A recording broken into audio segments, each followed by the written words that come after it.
So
What's up? What's up? What's up? I hope everyone's having a great day, a great, amazing day. I feel amazing. My name is Dr. A, and welcome to the Deets with Dr. A. And I'm so excited because this is our pilot episode.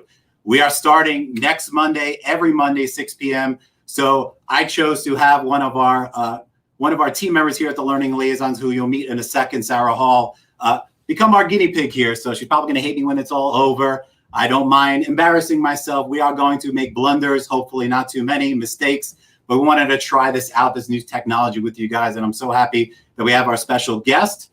All right. So real quick in the comment box, I want everyone just to throw a quick hello in there.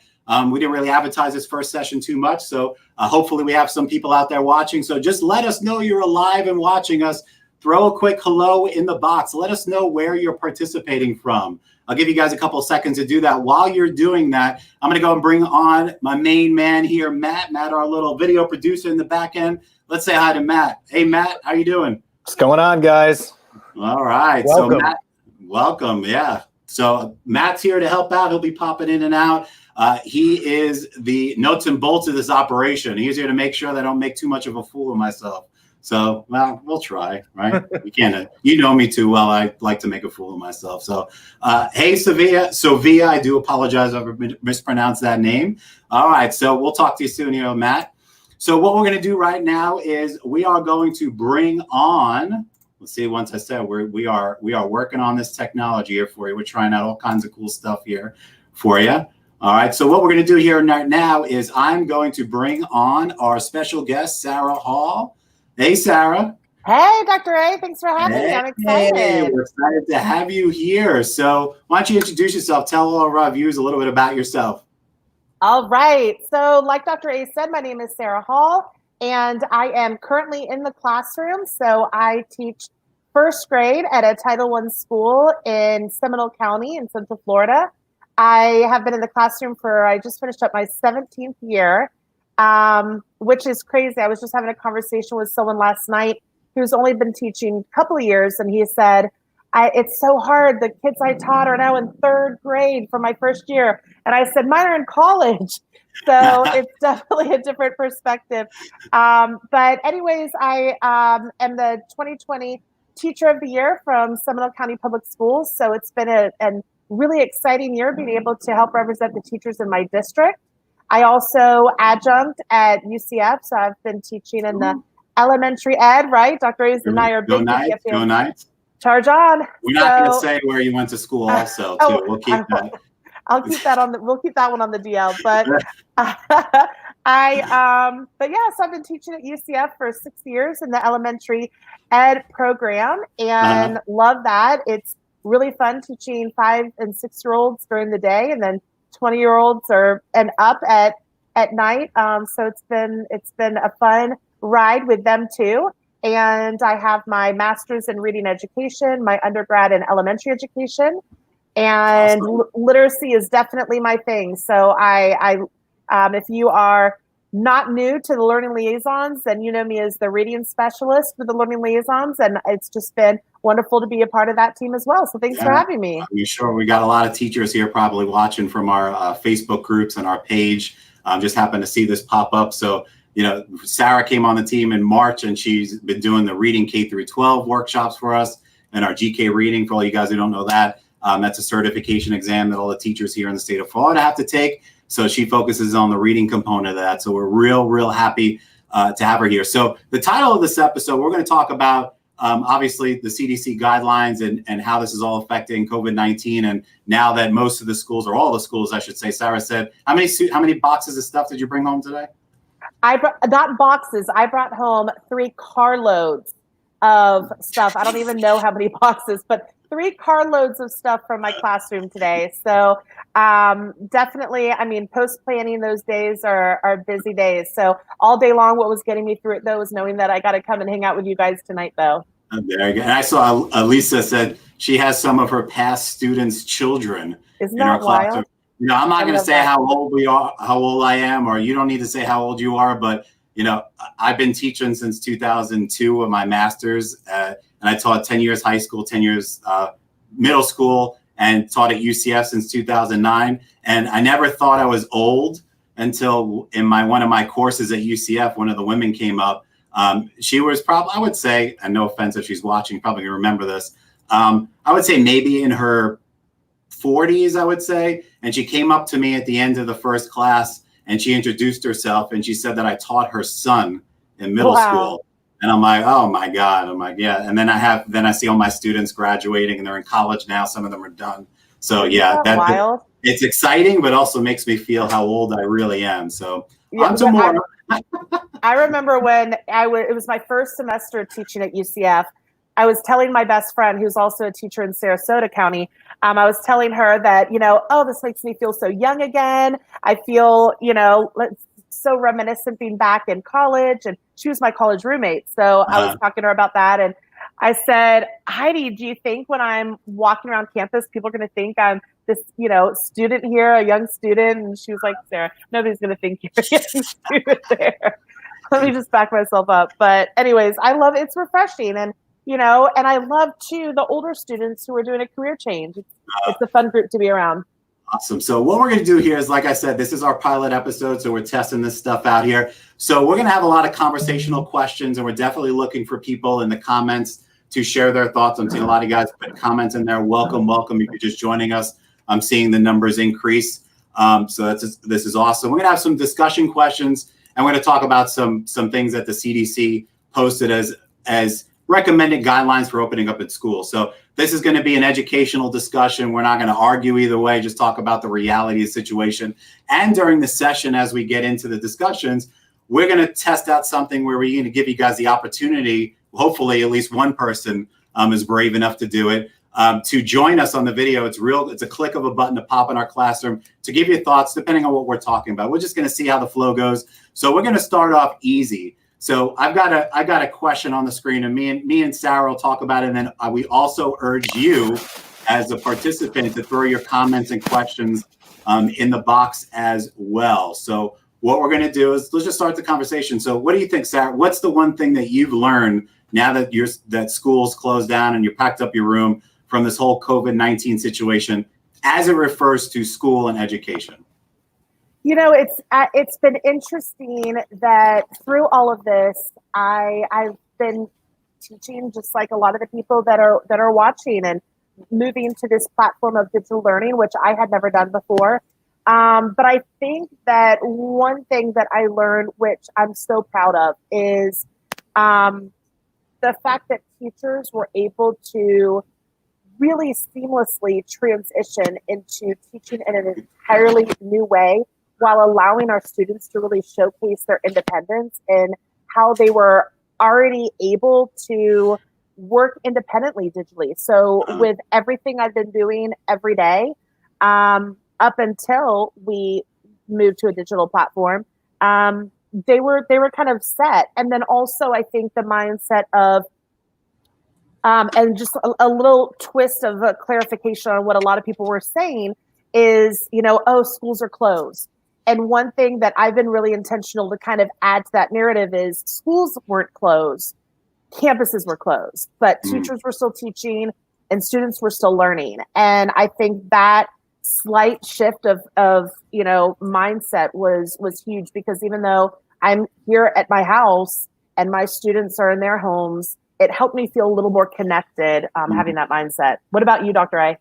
I would say I'm not in the classroom currently, but working with teachers online in our FTC and Praxis workshops, things like that, and being immersed in thousands of teachers on our YouTube channel and our Facebook groups, I'm seeing all the comments and concerns going across the board.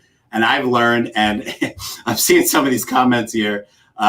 We got Mary here that teachers are superheroes during this transition. And you notice, what I notice is, and big ups to all the first responders, everyone on the front line. You notice all those commercials and everything. And I noticed over the last couple of months, and it didn't happen at the beginning, but I don't know if you noticed this, but I noticed the commercials started to do first responders and teachers.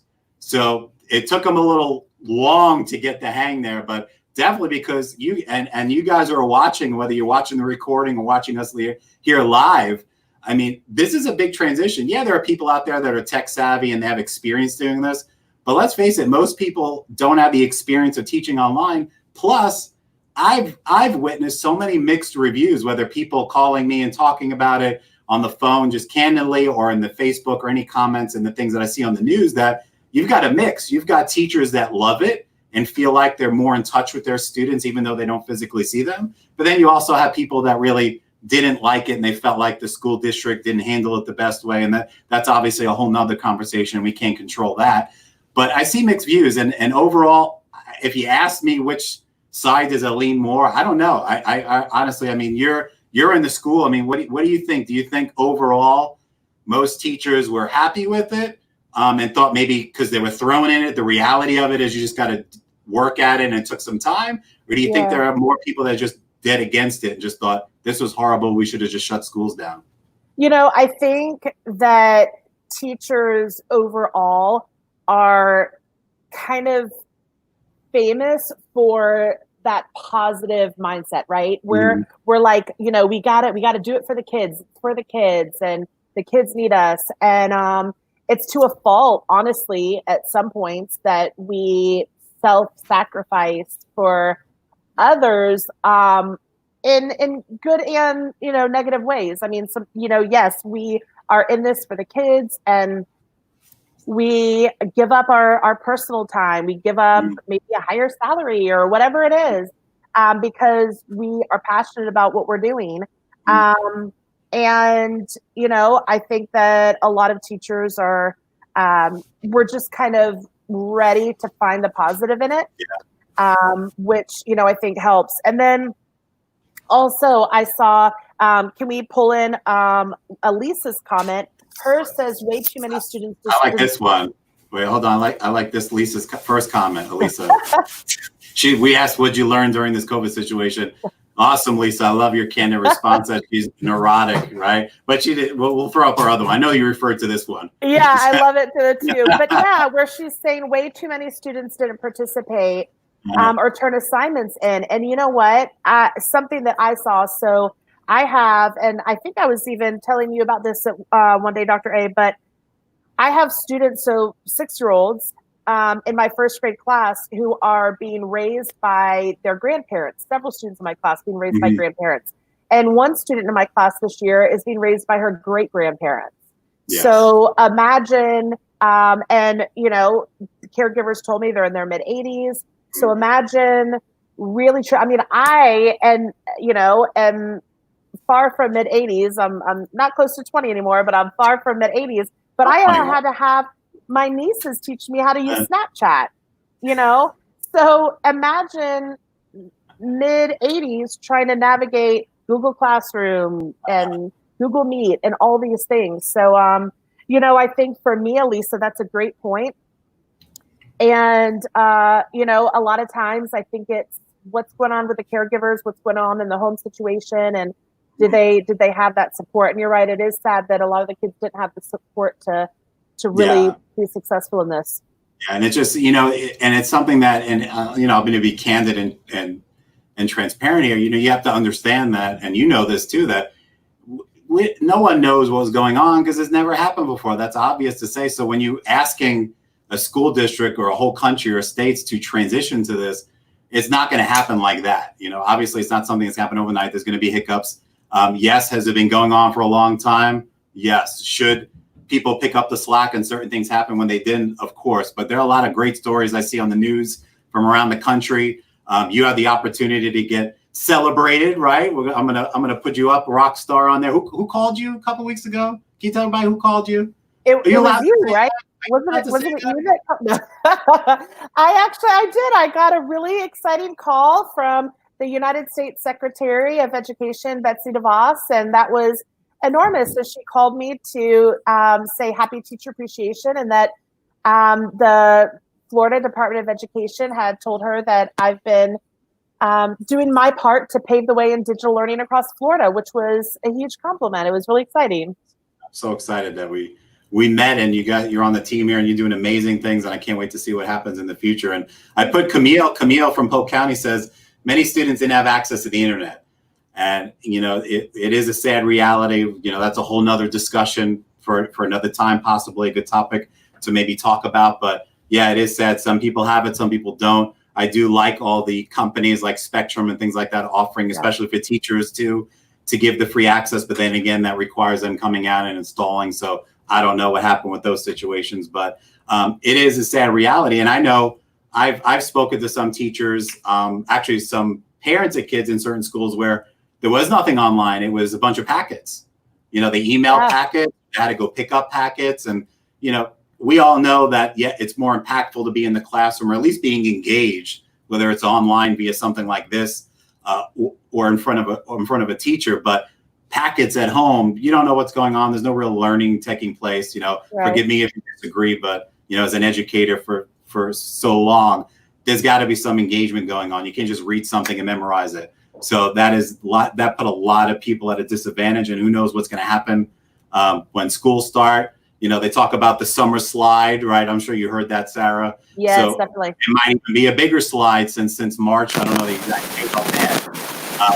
That we got some feedback there. That it started even longer. So we'll only tell what happens when schools actually open up. But people are calling it the COVID slide now. There's going to be a COVID slide and a summer slide.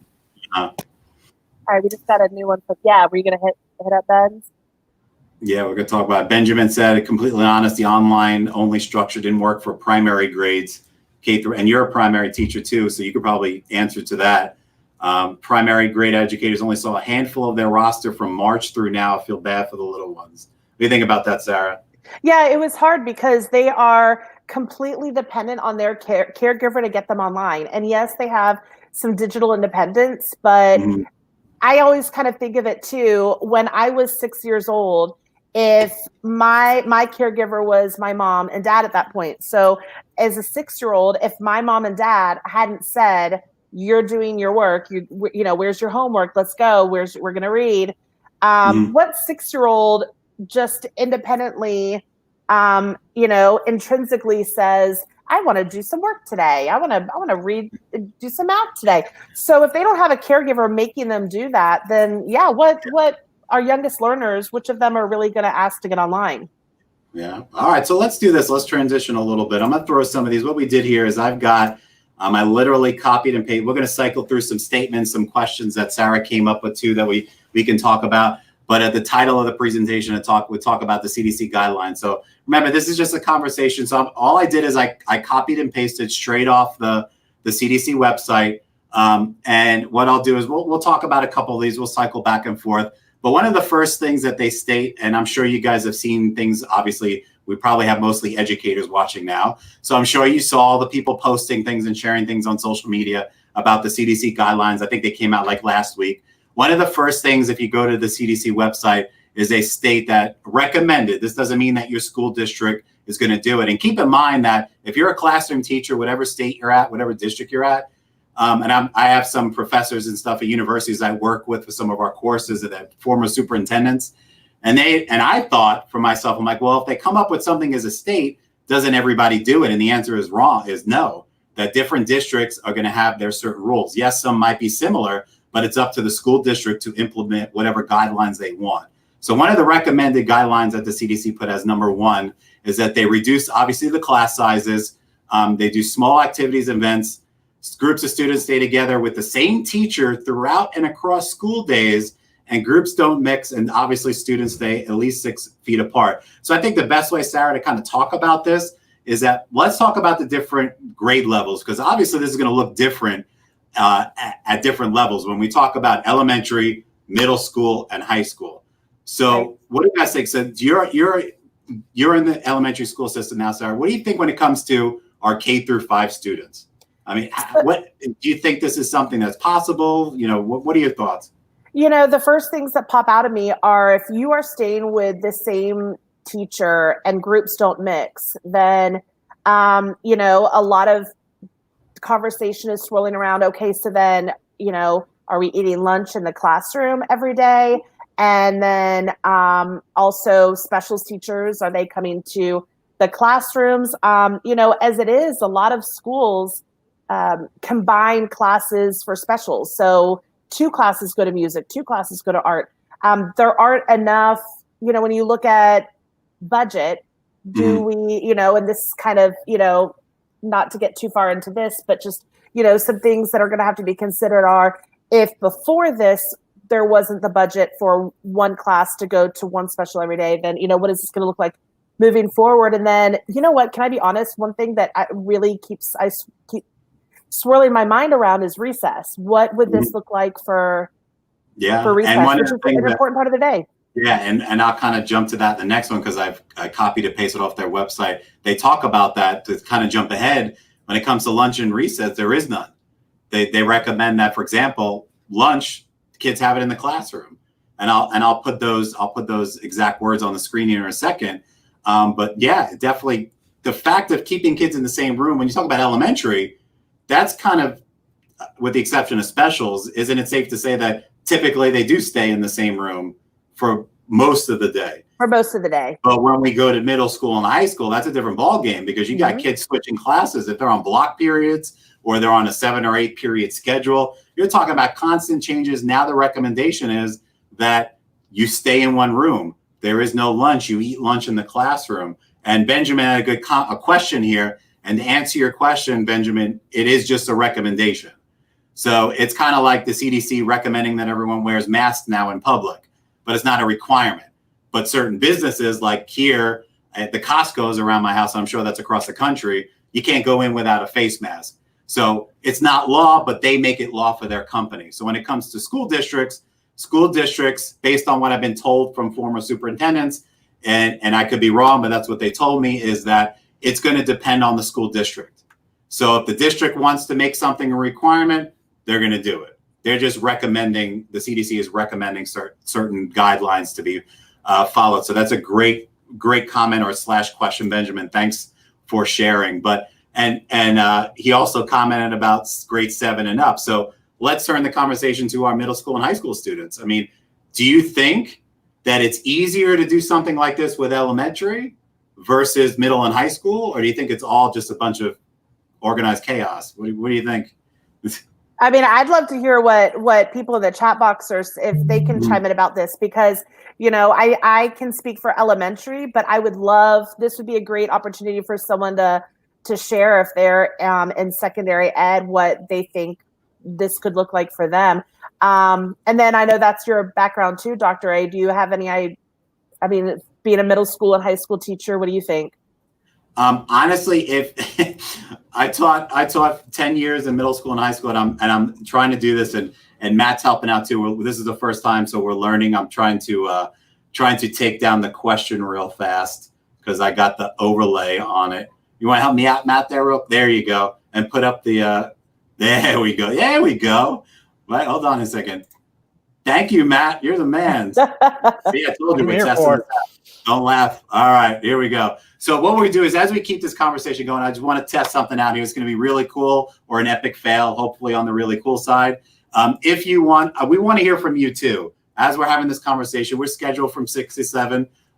If you have something you want to pop on the video and share, I'd love to know your feedback on this. And you could throw in anything that you experience in your school, something positive.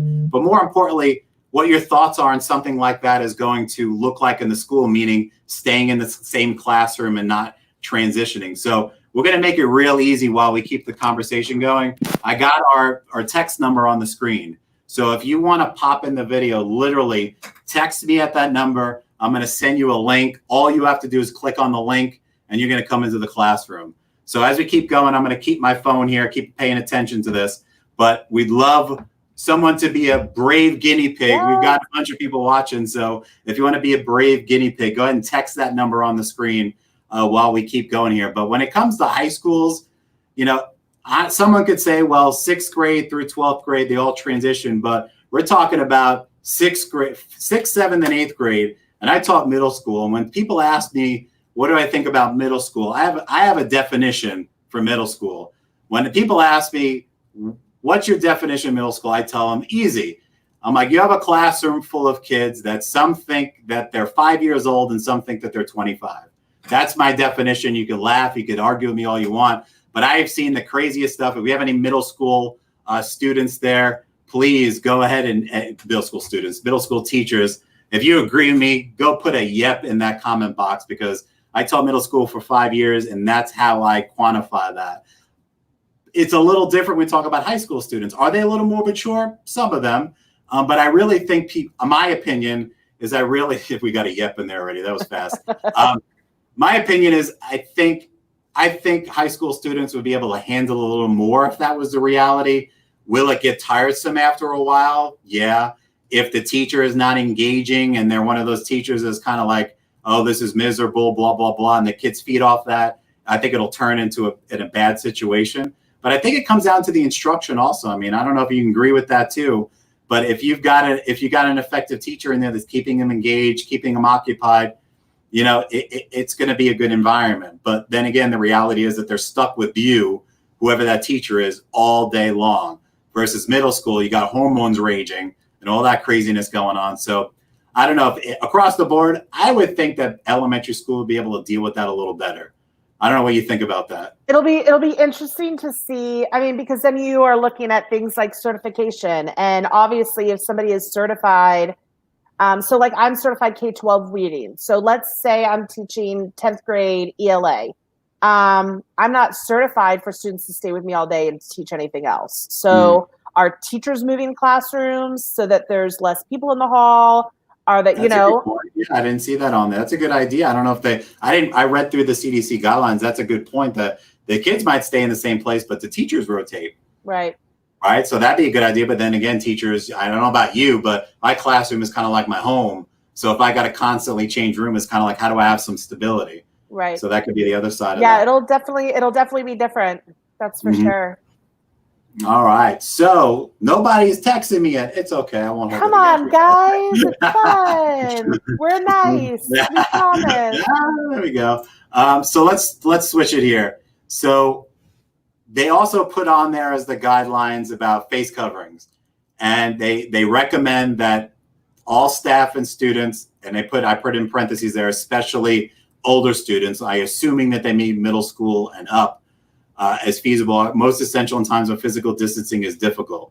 So I'm taking that they're going to require or recommend that students wear face masks, especially in the classroom, because the kids are going to be somewhat near each other, right? So, I mean, I don't know what you guys think in the comments. Feel free to share about that. I don't know where you guys live. I'm sure we have people that are not just in Florida who are watching this. Do you find that there are places that require it wherever you go? I mean, I've been places so far where nobody wears anything, and there's some places where everybody is wearing stuff. So when we talk about the school, what do you think, Sarah? What do you think about if a school district requires the kids to wear face masks? What do you guys think about that, the teachers? Yeah, it's obviously, Hope you got some feedback there. I think it's okay. Is that better? Okay. There we go. Is that good? Yeah, perfect. There you go. Perfect. So, obviously these guidelines are for a reason, and we want to keep everybody on campus safe. So, to kind of pick apart, I don't want this to be like a kind of pick apart and gripe about every single thing and like, would this be hard? Well, sure, all of it's going to be hard. I think that teaching, my most recent background is kindergarten and first grade, and they're fidgety, right? So you kind of think like that it would be hard for them to keep a face covering on. And then I think our youngest learners, our pre-K students and kindergartners coming on campus for the first time, is there trauma involved with, is that scary to see your teacher for the first time and their face is covered? I think if that's what's going to keep everybody safe, everybody will make it work. But, it definitely will have its challenges, but, it's kind of there for a reason. I mean, can you imagine pretty much, and obviously there'll be times where you could take it off, but can you imagine having to teach for hours at a time wearing that over your face? I mean, it can be, and obviously the kids are a different conversation, but a teacher who is talking and facilitating and students who are talking, doing activities, just that situation of having to sit there, because obviously I don't know the situation yet because no one had to experience this, but going by some of the feedback from some of the teachers, because a lot of you guys who are probably watching know what we do with the learning liaisons, but a lot of the teachers, when they opened up the testing centers and went in to take their FTC exams, and they were now required to wear face masks, like all the people complaining to me that they can't focus, they can't even breathe, and they're not talking, and they're sitting at a computer taking a state exam. So you can imagine having to sit there and talk for hours at end. Obviously, you get breaks, but having to communicate like that. So I mean, that's the first thing I do when I get in my car, because I have been wearing a face mask a lot of places I go, and that's the first thing I do when I get in my car is get that mask off, because it's not very comfortable.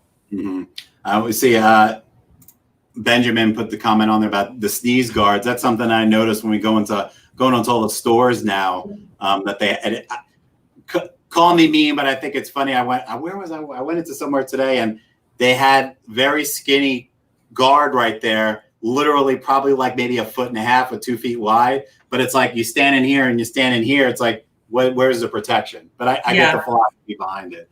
But something to think about. And Susanna, I mispronounced your name. I do apologize. She brought on the concept, and we could talk about this a little later. The kind of mixed mode, and Sarah, you could probably have some insight on that. But we could remind me to circle back. But we'll circle back to it. I'm getting a voice in my ear that we need to break for a second to get a word from our sponsor. Ooh, exciting! Hold on, we got a word from our sponsor here. Hey, what's up, everybody? Anderson here with the Learning Liaisons to give you a quick pun from our sponsors over at Pun World. So a sheep, a drum, and a snake fall off a cliff. Back to you, Dr. A. Oh my Lord. Anyone know who that person is? If you guys are in any of our courses, that's our math director, Anderson. He likes to have fun. Hopefully you guys can hear that. He's the master of the puns there. So I love Anderson. He's going to like that if he watches the recording here. So let's flip it here. Let's go to one of these little discussion questions I like here. Right. Let's see here. Here we go. So how are you using self-care this summer to prepare for the next year? So this is one of the things you want to talk about, Sarah. First off, before we answer this, can you define in your words for the crowd what you refer to as self-care? Yes, I love this. So self-care is really just what are you doing for yourself to stay healthy? And that could be physical health, mental health, every spiritual health. If you're a spiritual person, it kind of runs the gamut of however you take care of yourself to stay healthy in all areas that are important to you, that impact your day. Mm-hmm. So what you as an educator, what do you plan on doing this summer to prepare yourself? Because we don't know what's going to happen yet. I'm sure we'll know probably in another month. Right. So, we talked earlier about how teachers find the bright side of things, right? And so one of the bright sides of staying home these past couple months has been that I have found more time. I commute about 40 minutes each way to my school. So even just that, all that extra time every day, what I want to carry into summer is what I've been doing these last couple months, which is exercising more. I have been eating healthier because I have the time and the energy to put more into what I'm making. It's not just kind of rushing home and finding, grabbing something on the way home or something, or making something fast that might not be as healthy, and then getting more sleep, all those kinds of things. So reading, I want to carry those into summer because I feel like it's great habits that I've gotten away from. Some with being so busy and having so many hours not at home. So that's kind of been my positive. I've been able to read more fiction at home. Yeah. And Zeus Sinet, hopefully I'm saying it right. So just finding those ways that help me feel relaxed, rejuvenated, energized, and kind of exercising mind and body. Yeah. And the thing to keep in this is, obviously we have a lot of smart people, intelligent teachers here probably watching now. The thing you have to realize, and obviously we'll learn more as we get deeper into summer, because obviously we know things don't happen immediately, but there will be some guidelines from your school district. If you're a teacher, I'm sure you're going to hear pretty soon about the expectations going back. So it's all about getting in the right mindset, because it's just like anything else in life. If you argue or try to beat a dead horse, there's nothing really going to change about it. unless you're going to change careers, which I really think you're not going to do that, hopefully, because we need you in the classroom. But it's going to be reality. People throw out the phrase the new normal, but if they have to wear a mask for a certain amount of time, or you have to, for example, have smaller class sizes or stay in the same room, it's the reality. So you have to get yourself in the right mindset over the summer, being positive, doing things to keep yourself up and getting ready for that. And more importantly, my recommendation for teachers is probably, and I'm sure you can agree with this, is prepare ahead of time. Think about, you teach your content, whether you're a first year teacher, but you've taught your content before, what your objectives are. Kind of think ahead and think, all right, well, if I have to do it this way, what might it look like, and plan ahead. Right. This way, when you go back to school and have the anxiety of, the first week of school and beginning, it's going to be a little less because you're already going to be thinking about it over the summer. Not necessarily talking about putting pen to paper and scripting things out, but just getting your mind ready for the changes that are going to happen and how you're going to cope with that as an educator. Because you also have to keep in mind that I don't care if you teach a kindergarten student or a 12th grade student, they read your feelings and know how you feel and your levels of confidence. So if you come in day one with, you don't even have to say anything negative, just your body language, and they feel like you're not happy with the situation, guess what? No one is. So that's something that, that's the whole social learning aspect of it. They're going to watch you as a role model, whether you believe it or not. So you got to be positive, right? Because we know as educators, it's a performance. You're putting on a show for your kids. You're teaching and you're engaging. So you have to do that in the right way, especially during these times, so they learn from you. Exactly. And I love the word you used where you were saying, that you really have to kind of plan ahead. And it's really, and to alleviate that anxiety. And it's really all about being proactive instead of reactive, right? And that's what alleviates that anxiety. But I would love to hear from some people in the chat. Tell us, what are you doing for self-care right now in this summer? Is it exercising? Is it having a spa day at home? Are you reading? What are you doing? Let us know. Yeah, while you guys are typing that one, I like, Elisa, you got some great comments flowing on there. And this is something that we've talked about too here in the office. Everyone talks about, oh, we'll cut the number of kids in class in half. And I'm thinking to myself, and I'm sure Sarah, that kind of makes you laugh a little bit. First of all, and if you're from a different state, maybe you don't have a teacher shortage, but that's across the country. If we're trying to find teachers and we're lowering the class size, we're going to need more teachers. Yes, they're talking about mixed mode where some kids are at home certain days, some kids come in, but there's going to be need for more staff members and more teachers. So that's something, obviously, the powers that be will be talking about and trying to kind of come up with solutions to that. But that's definitely a good comment, Lisa. And you know what, something just to add on to that, Dr. A, is that it'll be interesting to see too how our numbers on campus change by, I'm not a parent, but I've talked to a lot of my neighbors and friends that are wondering, should I have my kids go into even if we go back brick and mortar, right, in the fall, parents considering and caregivers considering, do I want my kids to stay with a digital platform just so I can keep them home and kind of alleviate some of those other variables at school? So, that's meaning more teachers, if fewer kids, but it'll be interesting to see what our numbers look like of kids at school. And it's interesting you mentioned that because you're in Seminole County. I live. Our office here is in Seminole County, but I live in Orange County, and we have some friends that have kids that are in elementary school. And I didn't know this because I don't work for OCPS, but they sent out, I think 2 weeks ago. I don't know if they did it in your county. If they did it in yours, guys watching, let me know. But some of our friends that are parents got an email survey. And the school, OCPS, Orange County Public Schools here in Central Florida, asked the parents, are you planning on, would you consider homeschooling your kids then? Because they're trying to get a feel for how many students are going to lose. And if it's a lot of students, guess what? That's less money that the school district's going to get because those kids aren't in the classroom. Exactly. So there's a lot of things that are at play to take into account. But that shows me, and I can't speak for all the school districts, but that shows me that they're considering that option. And also things like Florida Virtual School, moving kids to that. So there's definitely going to be an impact, whatever happens, I think at least, of numbers of kids that actually go to the brick and mortar schools or parents. And then again, the argument is, well, I would like to do it, but I work. What am I supposed to do? It's been hard the last year. So a lot of different variables that come into play. For sure. So what do you got? At least, of course, states don't have enough money for that. So let's do this. Let's go to the next one here. All right. Let's see here.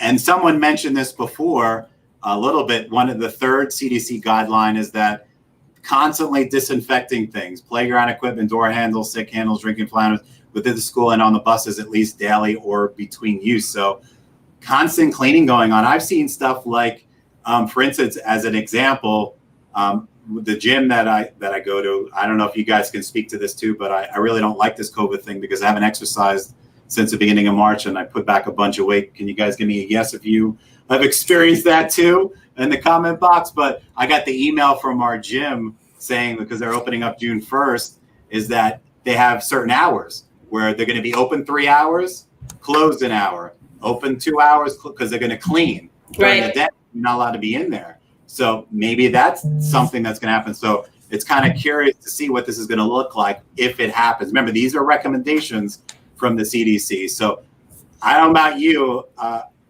kids that you could speak to this because you're a first grade teacher, a kindergarten teacher, Sarah, that little kids touch everything. Maybe not kids as much. They touch each other, but that's another concept. But the elementary school, they're touching everything.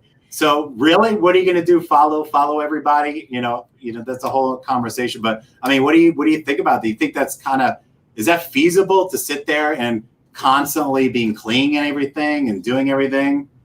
There's a funny saying that is kids don't look with their eyes, they look with their hands. And, it's true. They look by touching and they want to see, how things feel. Are they heavy? Are they light? What does it feel? That's just what they do.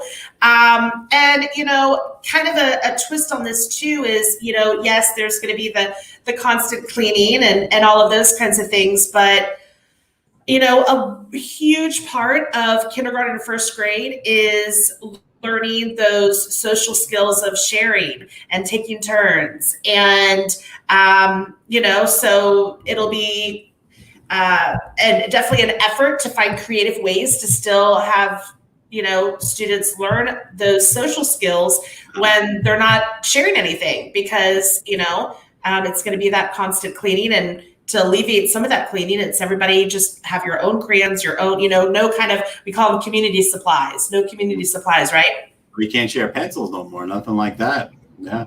Here's one I was waiting to talk about this because I really want to know what some of our viewers have to say, especially you. And then after this one, we'll go back to some of your discussion questions. Awesome. But the first thing I think about is middle school when I think about this. One of the CDC recommendations is that the schools have guides like you guys have seen in the stores, the tape on the floor and the side signs where kids have to stay in their lane and walk and spacing. Can you imagine like kindergartners or sixth graders having to it's going to take some learning process to go on with this, but having those tracks on the ground that kids have to follow. And I do know some schools that have certain behavior plans around the United States where they do have lines on the floor for kids to follow. Yeah. But this is a whole nother ball game here. What do you think about from an elementary standpoint for this? Well, what's interesting is, the elementary students are typically very accustomed to walking in a line in the hall, right? But what kind of jumps out at me at this is if they still have to remain 6 feet apart, imagine if you have 22 kids in your class, imagine how long your line is going to be down the hall if every child is 6 feet apart all the way down the hall. Mm-hmm. And so I'm kind of thinking of that monitoring piece of if I kind of try to stay in the middle of my line, right? But if I'm looking up, at the one end of the hall and back to the other end, transitions are going to be have a huge change as well. So what do you guys think? Is anyone out there I'm going to try this one more time. So is anybody out there go ahead, try it out. Go ahead and text us at that phone number. I'll send you a link. And all you have to do is click on it, it'll pop in the class. I want to know what you guys think about this. What do you think about, especially the classroom teachers out there, starting the school year with spacing tape on the ground, lines, directions? And I thought about this when I read, I don't know if you read this, Sarah, but the news Disney put out their guidelines of when they're going to open up the park. And one of the things I saw, I wish I wrote it down, but they have some term. They're going to have these cast members that are that's right. They call it the social distancing squad. That's what they called it. Interesting. And their job is going to be to make sure, guess what, that everybody stays apart, right? So can you imagine that, having a teacher who their duty is to go out in the school when the kids are moving to make sure kids are spaced out and tell people that they have to stay 6 feet apart? Ben, the phone number is right under us. It's, if you can't see it, it's 407-797-1499. I hope you're asking because you're going to join us. Yeah, please, Ben. Come on, Benjamin. Come on down. So all you have to do is text that number, and what I'm going to do is I'll send you back a link, and you just click on it, and I'll bring you into the back end of our system here, and Matt will plug you into the classroom there for you. But we love to test it out, even if it's just to say hi in a quick couple of words. So I feel like we're pressuring people, but no, we'd love it though. It'll be fun. So 407-797-1499.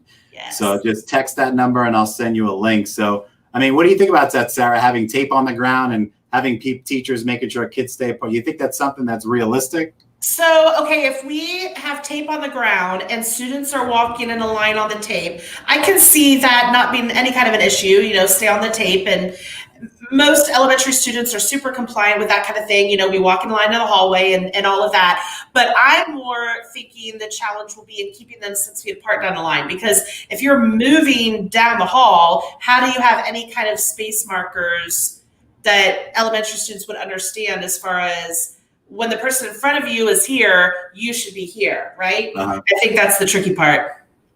All right. So let's transition to another question here. So I don't think we talked about this before, but how can we as schools and even leadership too, how do we prepare students when they come back to campus with emotional health if there's some of these changes put into play?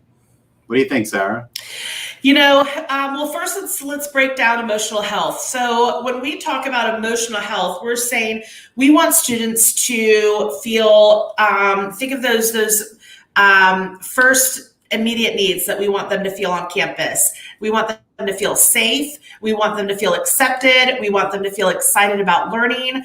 And so, having that emotional health re-entering campus is going to require teachers and everybody. It's going to be an all hands on deck kind of a mindset here, where every adult on campus is really going to need to have that checks and balance and kind of accountability in place, to where we're talking to the kids if they come through the lunch line. I don't know if that they probably won't have a lunch line anymore, but whenever you're talking to kids on campus, it's doing those checkpoints of how are you, how are you feeling? I can see a lot of journaling. I can see a lot of interactive notebooks where teachers have students they're mentoring and we're kind of journaling back and forth. But I think having them come back brick and mortar, first and foremost, we're just going to have to be able to have space for them to deal with. And I think this is a question we're going to get to maybe later, but that trauma. Think of everything students are going through right now, as far as parents potentially being out of work, or caregivers out of work, maybe family members that are ill, not being around their friends, not being around their teacher. A lot of kids didn't get the opportunity to say bye to their friends and teacher before we moved into this platform. So I would love to hear from some other people too, but I think really having that safe space where students can kind of have that emotional kind of let it all out. Do you think it's possible for something like this to start happening over the summer before kids come back to school? Is there something that school districts can do ahead of time to provide families with, I don't know what term you want to use to describe it, but something to help them prepare their kids for coming back to school?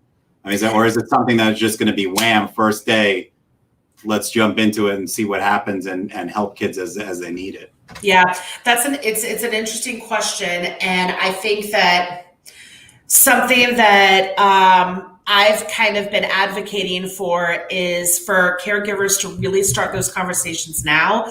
About, and this is, tied in that social emotional learning that you mentioned earlier, Dr. A, but, really having those conversations with kids where you're saying every feeling you have is normal and okay.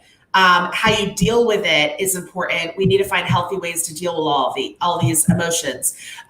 One thing I shared that my background is reading and literacy. So one thing I always advocate for is finding books and stories and literature that is going to leverage those conversations in the right direction. So finding a book that has to do with maybe worrying or feeling scared or overcoming something, and then using those as conversation points. I think that would be fantastic to happen over the summer. Yeah, no, I always think, of the other side of this stuff is it's a sad reality, but maybe there might be teachers when school comes back that they're like, well, I'm here to teach, and maybe they don't have the skills to discuss things or how to interact with students that are having emotional issues with the situation, whatever the situation. Maybe the family lost their job or someone's sick. Are they equipped to be able to do that? I'm sure a lot of teachers are. I'm sure some people don't, and they're wanting to learn how to engage with students and have these conversations. And sadly, I'm sure there's some teachers that are like, well, I'm here to teach, right? They should have other people at school to help kids like that. So I think it's going to be interesting, whatever school looks like when we come back. And we kind of talked about social emotional learning. I know that's one of your passions, Sarah. So this is one of the questions too that we have is, what does SEL look like after COVID? And one of the comments on there mentioned that too. So I'll let you talk about this a little also if you want. Yeah, and before I do that, Benjamin is asking for the number again. Benjamin, it's in yellow, right under our screens. But if you can't see it for some reason, I don't know if Matt, maybe you can type it into the live comments or something, if you don't mind, for people that maybe can't see it on the screen. But it's 407-797-1499. Awesome. There we go. It's right there in the chat too. But social emotional learning is such a huge part of school. And you hit on this just, right on the head of the nail when you talked, Dr. A, about how students feed off of what we're putting out too, right? And so the other side of this is teachers are going through trauma as well right now. So maybe teachers have a significant other that have been furloughed or lost a job and have sick loved ones or, whatever. So the trauma of not being with our students and not being able to say goodbye and all of those things. So I think when you can incorporate social emotional learning in the classroom for students and teachers, it builds that bridge of mutual trust and that reciprocity of trust to where I care about you and I'm going to give you grace to learn as we go, but then I'm receiving that as well. And I think after COVID-19, it's going to really level the playing field, and that everybody coming back on campus has a story of something that happened during COVID-19. We'll all have a different story, but we all have a story.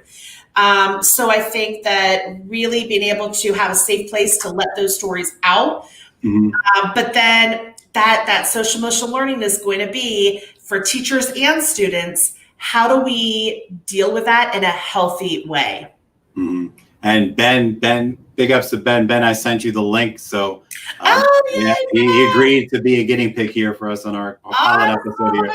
So you listed him, Ben. I sent you the link, text message. You just click on it. You should be able to open that on your phone, no problem.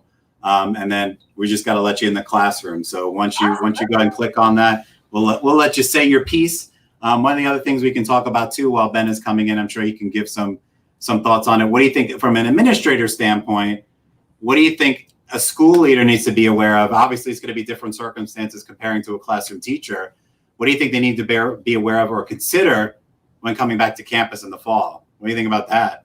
So it's kind of the concept of go slow to go fast. When you start slow, you can end up going faster in the end instead of just kind of, like a frenzy to get there quickly. And then you end up having to continuously backtrack. So I think starting off slow and just really having that time to rebuild school culture and kind of take that dipstick test on what the climate is of the school. How is everybody feeling? Do we feel safe? Are we ready to move forward? Do we need to spend time just talking about what we've all been through? And then also rebuilding that community, right? And you brought me another idea. I want to make sure I say this so I don't forget when I watch this and take some notes is another episode, it could be to invite some school leaders to talk about how to prepare for. I'd love to get some school leaders on there. So I'll put that on something to add on to the agenda as well. I'm pretty sure that over the summer, there are going to be trainings for school leaders in different districts across the state to prepare them for this aspect, because I really find it hard to believe that whatever school looks like when we come back, that there's not going to be any training going on ahead of time to prepare these leaders and prepare their teachers on some of the potential issues or dilemmas that they're going to face when kids come back to school. I really be very dumbfounded if school opened and there was nothing during the summer for people to get them prepared. Right. Yes, will kids come back and have no problems, but like, I'm so happy to be here, let's go? Yeah, of course. But we know that there's going to be kids that are struggling in various different ways, whether it's academic, Absolutely. whether it's social, whether it's whatever it is. There's going to be things that teachers on the front lines are going to have to be able to work with students on and understand. And obviously their age comes into play too, because we all know that how you talk to a third grader is very different from a 7th grader or a 12th grader. Absolutely. So, yeah. So I think, Ben, did you renege on your offer there? I sent you the text message. So while he's trying to figure that out, oh, there he is. Oh, we got Ben. There's Ben. Yeah. Send him in there for us. Hey, Ben. Pardon? How you doing, Ben? I'm good, and I am completely not used to using my phone in this workspace. In case you're doing awesome. In case my out of frame face isn't telling you that. You look great. You're awesome. Thank you for joining us. So where do you teach currently? That's kind of a trick question. Okay. Yes, I am working as an independent contractor before I return to the classroom in the fall. I'm actually in line for resource teacher and ESOL teacher positions. That's why I'm doing what I'm doing right now, so I can finish up my endorsements and get my TESOL certificate. Okay, awesome. So are you looking at going into a middle school, like a secondary classroom, or what age range? I prefer the elementary age range, though. Okay. Though I'm not averse to going back to middle schoolers. I've done every single age group. So Ben, can you tell us if you were in an elementary classroom and we're back brick and mortar on a school campus this fall, what do you think as a classroom teacher at an elementary school would be most important to you to implement in your classroom moving forward? Will be most important for me to implement, or be most important for the schools to implement for me? Either. I think that, well, first, for me, what I need first and foremost is schools to try harder than ever to communicate clearly what they're expecting. Because the educators I've been talking with, a few of them have said that admins basically saying to them, if we do this online, I know this is our first time doing it online, but we expect everyone to work harder next year. So basically, they're saying that admin is going to put more pressure on them than ever next year, since there was no real measurement of performance. That's like going to a professional development session and the person saying, all right, guys, we know we don't want to be here, but we got to get it done. It's kind of like setting that situation up. But I love what you said, Ben, about, really making sure that, and thank you again for being brave enough to join us on here. We appreciate it. But those expectations are going to have to be clearer than ever, right? So what are the expectations to keep everybody safe? What are the expectations in the hall, in the classroom, for the teachers, custodians, everybody, right? So you've kind of hit it on the head there, that expectations are going to be huge. And my main concern is that when teachers get frustrated, because they will, we're going to get frustrated because it's going to be new and we're not going to be used to it. I'm willing to get used to it, but what's going to be hard for me is having to deal with all the teachers who unhealthily vent their frustrations with everything. Well, and that's why, Dr. A, when he approached me about this topic for tonight, I was so excited because, this is really our effort to kind of spin this in the positive narrative, right? So, we know this is going to be challenging, but we have the question of what are we doing for self-care? How are we making sure that students are going to be taken care of socially and emotionally coming back? Dr. A, is there another question that you wanted to maybe go through as well? Just kind of continuing this positive conversation about how we're going to move forward. Yeah, Lisa made a good point because we were talking about expectations and being clear and stuff. That Lisa said they need to find out if any faculty or students were affected by COVID-19. So that's something that obviously I'm sure that they're thinking about, because if you have faculty or students that coming in that maybe someone's sick or someone unfortunately passed away, that's a whole nother ball game. People come up. We're not talking about, that's different from the whole wearing face mask and this and that happening in their lives. We're talking about a direct effect from this issue. So that's definitely something that needs to be taken into account too. But right, and that's actually become something that I've cared about a lot over the last half decade. Okay, I've only been teaching for a decade, so that's a long time. So I can't really say I'm an authority on any of these things, but something I've just noticed overall is that even before all this is that teachers have a really hard time taking care of themselves. Mm-hmm. And someone needs to be in every school to advocate for that. Mm-hmm. That's something that I really want to try to push whatever I can when I'm based on whatever school I return to. I mean, I as one person can only do so much to advocate for that. But that's a great point. And, I think that, making sure that we are taking care of ourselves and encouraging others to too on our campuses is going to be good. But those were some great points. Thanks, Ben. I appreciate you spending time with us, Ben. We'll talk to you soon. Thank you so much for being our first person to pop in the video. Big kudos to you, man. You have a good night. Thank you for putting up with my crooked angle. You're good. You're good. Great, Ben. Thank you for joining us. That was awesome. So we're approaching our end time, quote unquote. Obviously, we don't mind going over a couple minutes, but do you have any closing remarks, Sarah, you want to share with people? Some of the things that maybe pointed out to you tonight that kind of stuck out? Yeah, so first of all, thank you again so much for having me on as your special guest tonight, Dr. A. This was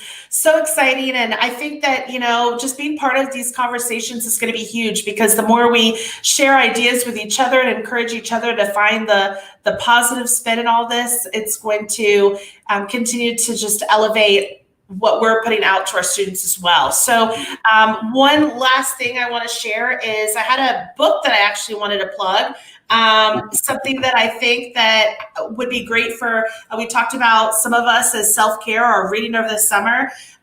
There's a book that I have just really, really enjoyed. And I think more than ever, this is an important topic.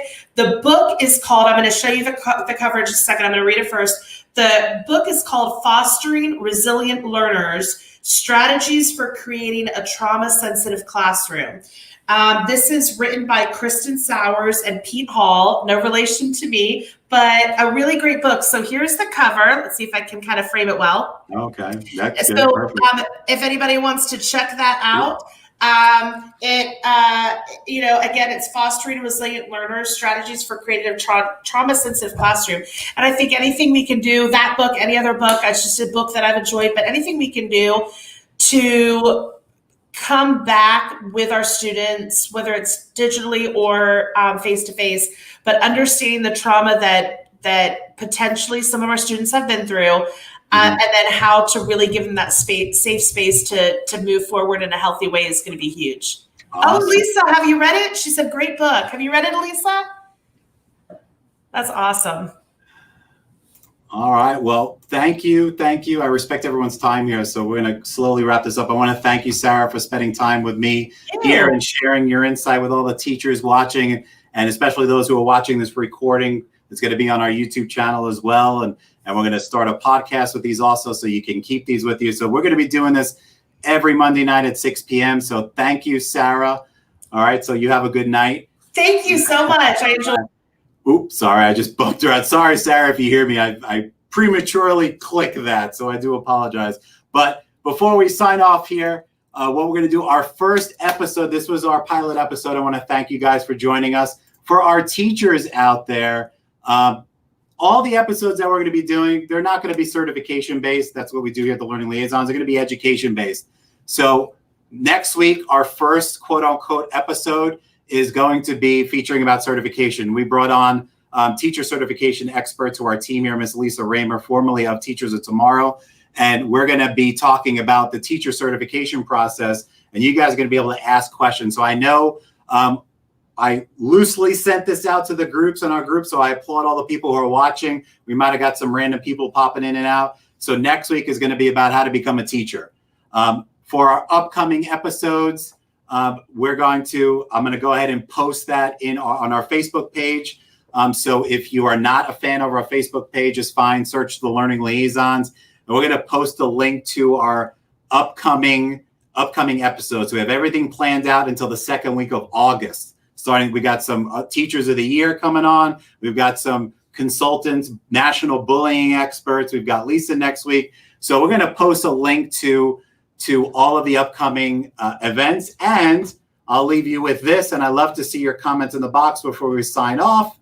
I really want to know what we can do here at the Learning Liaisons on the Deets with Dr. A show to provide you moving forward. Are there any certain topics that you would like us to cover? You can go ahead and I'll give you a couple of seconds to put those in a box, so feel free to post those on our Facebook page at the Learning Liaisons. So I want to thank you guys here for joining us here on our pilot session. I'm going to go ahead and take this down off the screen. Like I said, we're learning all this stuff. This is the first time. So Dr. A here, Deets with Dr. A. I want to thank you guys for joining us. Whether you watch live or you're watching this recording, feel free on the bottom of the YouTube video to post your comments, concerns, or questions. And we'd love to know what topics you want us to discuss, because every week we're going to bring on some new guests, talk about everything education. We have principals on the docket coming up. We've got, like I said, consultants, Teachers of the Year, people around the country. So we're here to provide as much value and information that we can for you. So with that being said, I hope you guys have a great rest of your evening. We will talk to you soon. Any questions, let us know. You can message us through our website, but stay tuned on Monday. And please, take a snapshot of this screen, post it on your social media, let people know what we're offering here every Monday, because this is really going to be a new movement towards professional development, everything education, every Monday, 6 p.m. Eastern Standard Time. Dr. A signing off, and you guys have a great rest of your night, and we'll talk to you soon.